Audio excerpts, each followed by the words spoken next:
Death by stereo.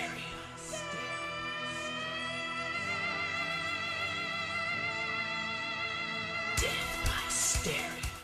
Welcome back, fellow Radiant Stars and new players alike. Russell Joestar here with another thumbnail tutorial, because I'm doing these apparently now, I guess. What I had to do the other day was I wanted to make this a thumbnail for Area 51 for my Cron Hunter No commentary, but there was a problem. See, there is no sprite sheet for Area 51. That at least that I could find on the internet anywhere for either the PlayStation, the arcade, whatever the version. I couldn't find it, so I had to make do and use an actual screenshot from my own gameplay footage to create this cool looking thumbnail, or at least looks cool to me, whatever. So how can we go about doing that? Also, before we begin, I want to let you know this is going to assume that you have some familiarity with GIMP and all that stuff. If you're not too familiar, I do have a basic Sprite tutorial that you can check out in the description. I'll put at the end of the video as well for you. What I'll do if I want to use a screenshot from a video game is literally will watch back my own footage and then save it. I use a pop player down here. Alright, so what we're going to do first, or what we need to do first is, I like putting that there. Internal is a layer I made to kind of align things to the inside of this border, which if you guys want to know how to do that, not too hard, but I could always make another tutorial video showing you how to do these cool little colored borders you see me using. Alright, so we're going to come here. What we need to do is make this, blow this up, obviously.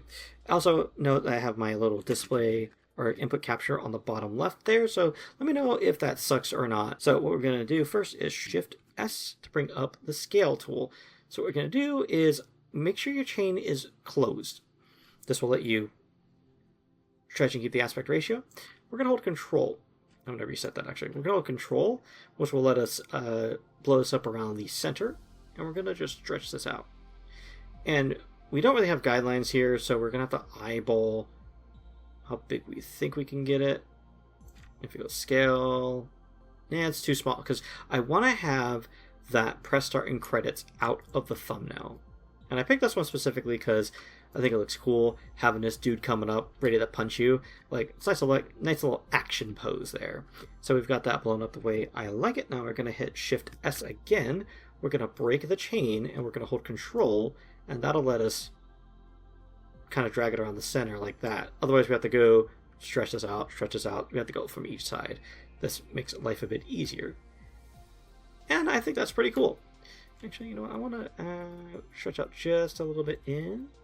I want to see if I can get his whole, like, little fist in there at least. Yeah, we'll see the bullets there on the left side, but those will get blurred out later on. Then we're going to go to Layer to Image Size right here. That takes the layer size and cuts it to the size of the canvas. That way, if we apply any blur effects or anything like that, we're only affecting what we can see and not what we can't see, saving us a little bit of power, a little bit of memory and whatnot in the process, or whatever it is that these things use. Anyways, now we've got our dude, we've got our image. Next, we're going to use the Paths tool.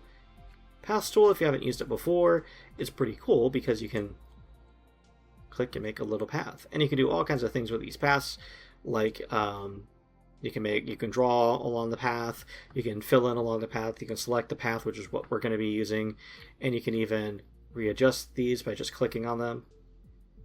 You can even use Control and click to put in a new thing on the path to create like these bins.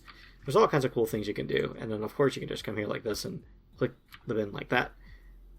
I'm going to push M to select the Move tool to get rid of that path. It does save it. It does save your paths. I don't know where. Oh, here we go. So there's all the paths that I've done before. We're going to do a new one though. So we've got our path tool selected, shortcut key B. I'm going to zoom in here, and we're just going to draw paths all along this guy. You do want to try to stay inside the guy, so to speak, because you don't want to, kind of grab the background on accident. You don't got to be exactly perfect, because we are going to be blurring out the image this dude comes out of.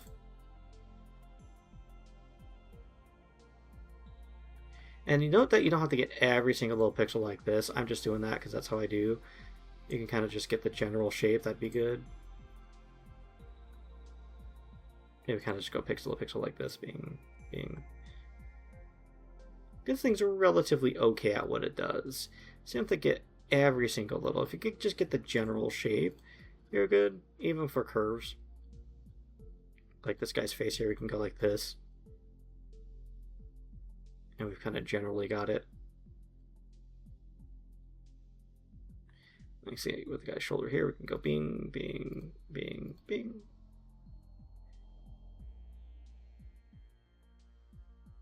And I come down here like this. And I know what you're thinking. Why not use an AI background removal tool? Well, I have tooled around with those tools, and they're formidable, but not quite there yet. At least the free ones that I'm dorking around with, because I don't have money to pay to try out AI tools. I'm not that kind of channel. And I always feel like being able to do them manually, or as one person put it, acoustically, kind of just gives you more control, more fine-tune over how you do, if you will, than AI tools can do, at least for right now.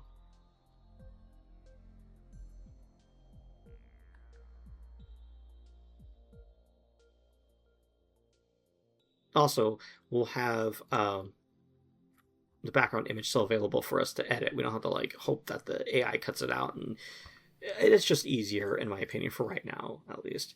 So what I'm doing is I added these down here because we still got to close this, otherwise it's not going to select properly. So let's go like that. And there we go. That's pretty much going to be the longest part of this, is getting all those paths. So we go select from path, shortcut key Shift V, and you'll know you've done it because all the marching ants are all around our little alien invader here. Oh, well, he's an alien zombie, but whatever. So what we're going to do next is we're going to hold Control and push C to copy, and push V. This will copy paste the dude alone. You can see that there's now a new layer border around him. Some people will, and I've done this before too, where you cut the guy out and then you paste it, and the problem with that is with some images, there's like an annoying little black or gray or whatever streak around his outline, and it looks garbage. So doing Control, copy, and paste, whatever reason doesn't cause that to happen. Maybe it's a setting I'm using, I don't know what, but we've got our dude. Let's move tool to get rid of that. And we're going to hold Control, Shift, A to deselect. So what we're going to do next is let's go over to Layer, and we're going to go Layers to Image Size, because we're going to need this to be, we're going to need a bigger border for what we're going to do next. We're going to come down here to these two window dudes and go cut two different copies. And then we're going to drop down here. We're going to shortcut U for our fuzzy select. And we're just going to click. You can see there's marching ants all around this dude here. We're going to hold Control, push I to invert that. So it's only highlighting the guy himself, not the area around him. Then we're going to go select. We're going to go border. Border selection 7. Sure, why not? That sounds good for the tutorial. Use this to swap what your main color is going to be. You can also use X to do that. Then we're going to go to our paint bucket, shortcut key F. We're going to zoom on in, and we're going to go. And there we go.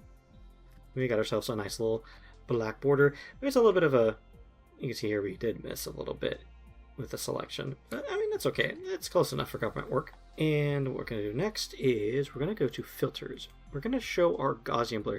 If you don't know what that is, that's filters, blur, Gaussian blur. I have a shortcut for Shift G. The cool thing about GIMP is you can set shortcuts for anything you want. So you can even replace shortcut keys you don't really use. Like I did that with Shift G for blur, Shift B for drop shadow, because I don't use whatever I displace for those. So what I'm going to do is I'm going to set the size XY to 5. It's a nice little set there. And you can see we've got a shadow around the dude, but we can of course take this one step further. Let's select the layer that's below here. Go back to U, click all around, Control I.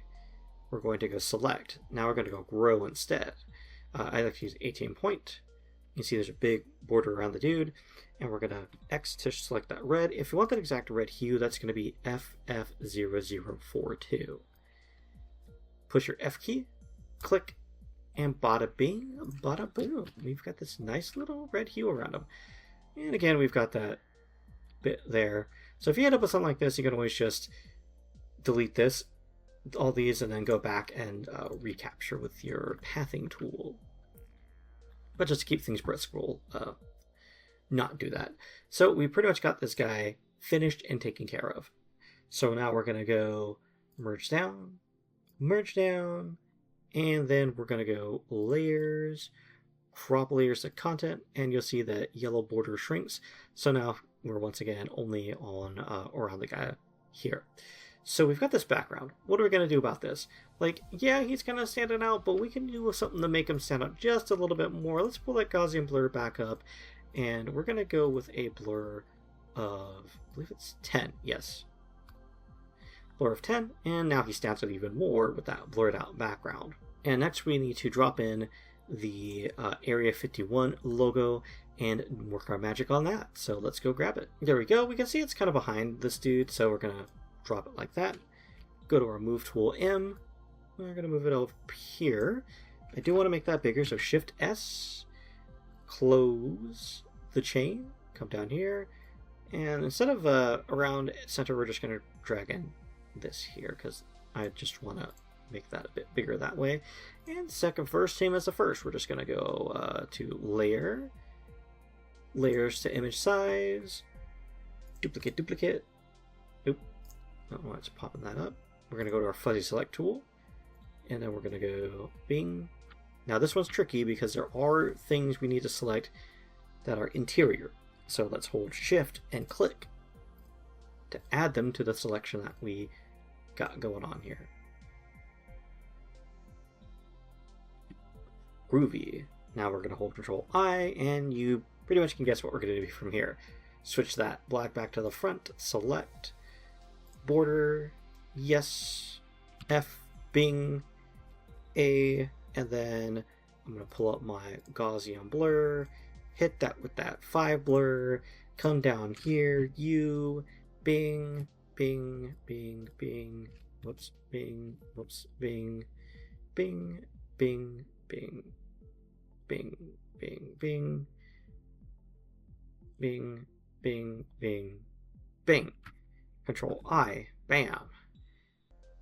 Switch over to the red, select, row, 18, bam, F, bam, bam, bam, bam, bam. And if you want to move that around, play around with it, of course, merge all your layers together. Well, merge the Area 51 layers together. And now you can play around with it if you want to put it down. Oh, well, let's also go layer, crop layers to content. And I can play around with this if you want to, like, put them here, put it here, put it here.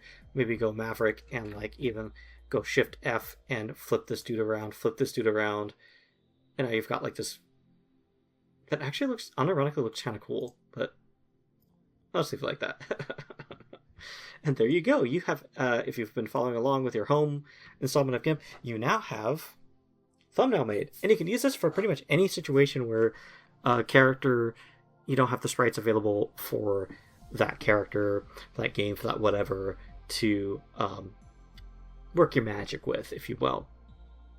So, that being said, if there's anything else you guys are wondering about when it comes to thumbnails, if you go through my channel and you see what I'm doing and you're like, well, Razzle, how do you do this? How do you do that? Let me know, because I'm doing these apparently now. Just as kind of like a, hey, I'm figuring stuff out on YouTube. I might as well just try to help out any fellow Radiant Stars and Wanderers who stumbled upon this video with thumbnail stuff. And don't forget, at the end of this video, I'm going to show you how to, 1, get started with GIMP if you haven't used it already, and 2, where to find sprite sheets and how to take sprites from those sprite sheets and put them into your own thumbnails. It's pretty cool, and of course we use the boy Ralze from Deltarune, because why not use an adorable little goat boy for the tutorial like that, right? And if you liked what you see, don't forget to rate, to comment, to subscribe, like the video.